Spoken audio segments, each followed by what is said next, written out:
Well, with the meeting of President Buhari and President Ramaphosa taking place in South Africa, Nigerians are eager to see how all of the discussions would improve the welfare of the Nigerian community in South Africa, especially the days to come. Well, to talk more about this, we have our guests who are joining us from our Abuja studios. We have Mr. Sonny Moniedafe, an APC chieftain, and Alhaji Shitu Mohammed, presidential candidate of the Advanced People's Democratic Alliance, APDA.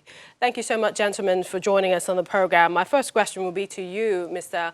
Moniedafe, and that is, with the meeting, South Africa and, of course, Nigerian counterpart, the president's meeting, do you think that both countries will be putting the tensions behind them? Good afternoon, Nigerians. Good afternoon, Nigerians. I want to believe so, that this meeting will lead to a lot of changes in the relationships between the countries and then the way they will treat Nigerians in South Africa. I remember the recent attacks that took place. Nigerians were very upset, saying the President Buhari should have moved in instantly. But that rush does not really mean the President was not serious about the conditions of this country. Now we can see the immediate effect. With the statement of the President of South Africa, Ramaphosa, I believe things will be done immediately. And the Nigerians can now relax and either go back to South Africa, or those who have not come should stay there and continue their businesses without breaching the laws. Let's go over to you, Alhaji Mohammed, and that is, with all of this that's happening, do you share the same optimism? This is not forgetting that a few Nigerians believe that the president shouldn't have visited South Africa in the first place. They're saying it's an insult to the Nigerian people. For us, we believe that his visit is in solidarity and with the unity of purpose with which African Union is formed. And as a giant and leader in Africa, it's just like your children fight. As a father, you need to bring them together. I think the role Nigerian is playing now is we should commend it. First of all, we are called the giant of Africa. Secondly, we pay the price of getting appetite of South Africans. And thirdly, in the spirit of the African Union, which we are seen as a leader, we are now exhibiting that leadership that they endure to us. And therefore, going to South Africa is not only, if you look at his speech, we are not only talking about Nigerian, we are talking of all other African nationals that have been attacked. So I think we should see it as a welcoming development and as a way of telling the world that we have taken lead in Africa.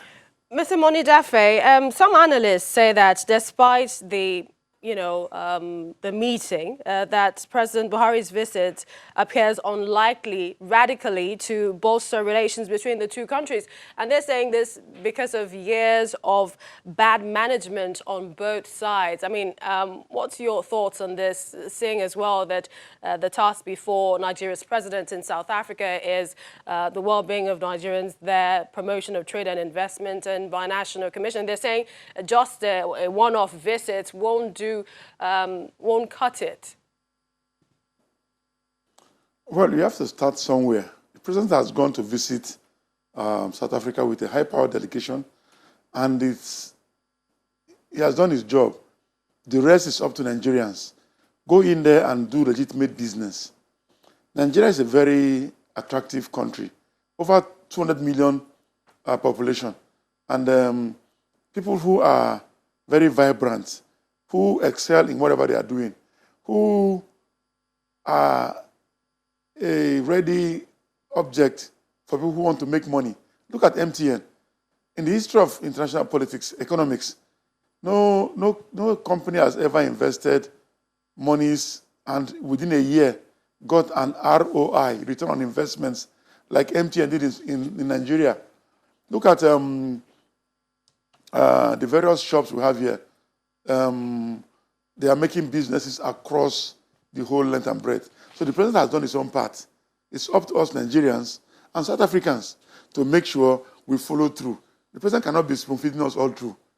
He has gone to meet South Africa, and I believe that that visit will lead to a harmonious and peaceful coexistence. South Africans here, Nigerians in South Africa. It's now up to the Nigerians who are there, South Africans who are here, to make sure they live within the laws of the various countries. I think the president's trip to South Africa will achieve a lot. It will achieve a lot.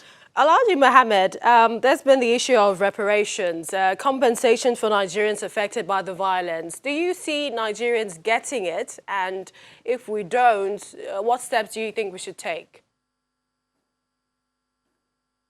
For our belief is that as a leading country, asking for either compensation, it depends, is it monetary compensation we mean here, or what are the compensation we are looking at?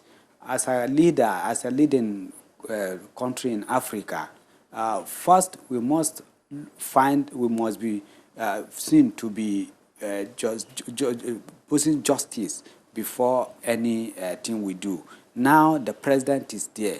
We have to look at what even caused this xenophobia. Why are they taking on Africans? And what are the conditions before you start asking for compensation? Yes, we could ask for compensation, but we must play the role of the leadership first. And first of all, look at what have happened to that before we start looking. Because as a leader, you don't just wake up and then there's violence somewhere, you start asking for compensation. You need to know, investigate, know what happened. Now he's having one-on-one with the president of South Africa.